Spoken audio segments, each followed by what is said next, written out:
In 2009, the Council for the Parliament of the World's Religions partnered with the Henry Luce Foundation to coordinate 15 theological institutions in the United States to participate in the Parliament in Melbourne, Australia.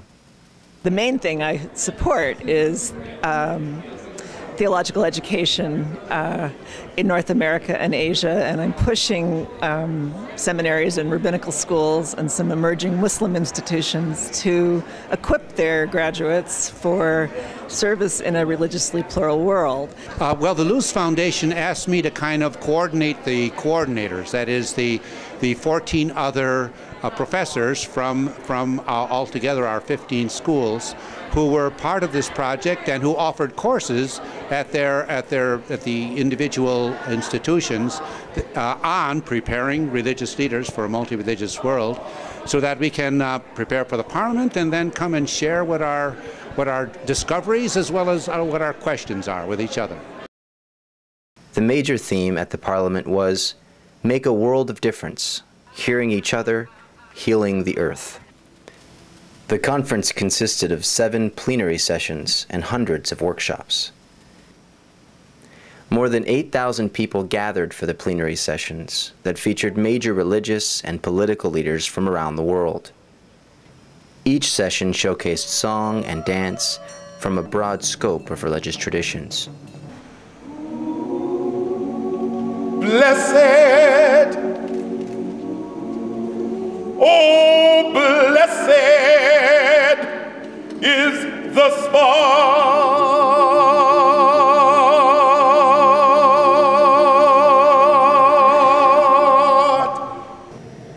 Workshops were equally diverse.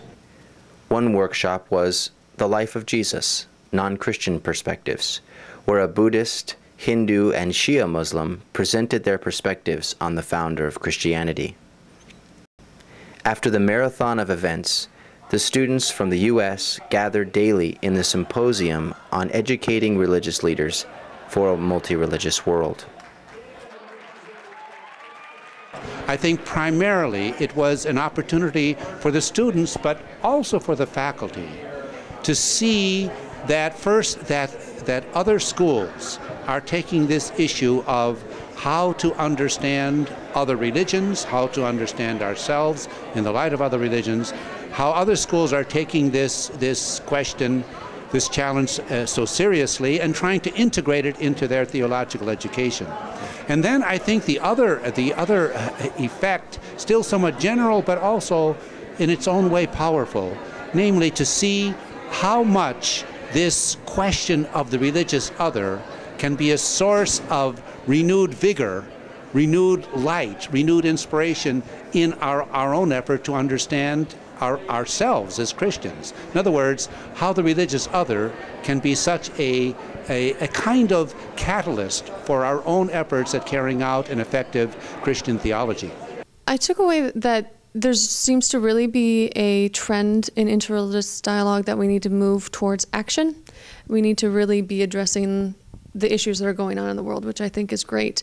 I believe that the value of the Parliament of World Religions is manifold.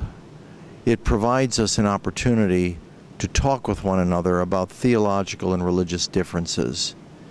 It gives us a means for understanding the spirituality of different religious communities. And finally, it helps to chart out areas of possible work where those of us who have religious differences with one another can nevertheless, in the face of significant global problems, find ways to interact with one another in mutually beneficial ways for the common good of society.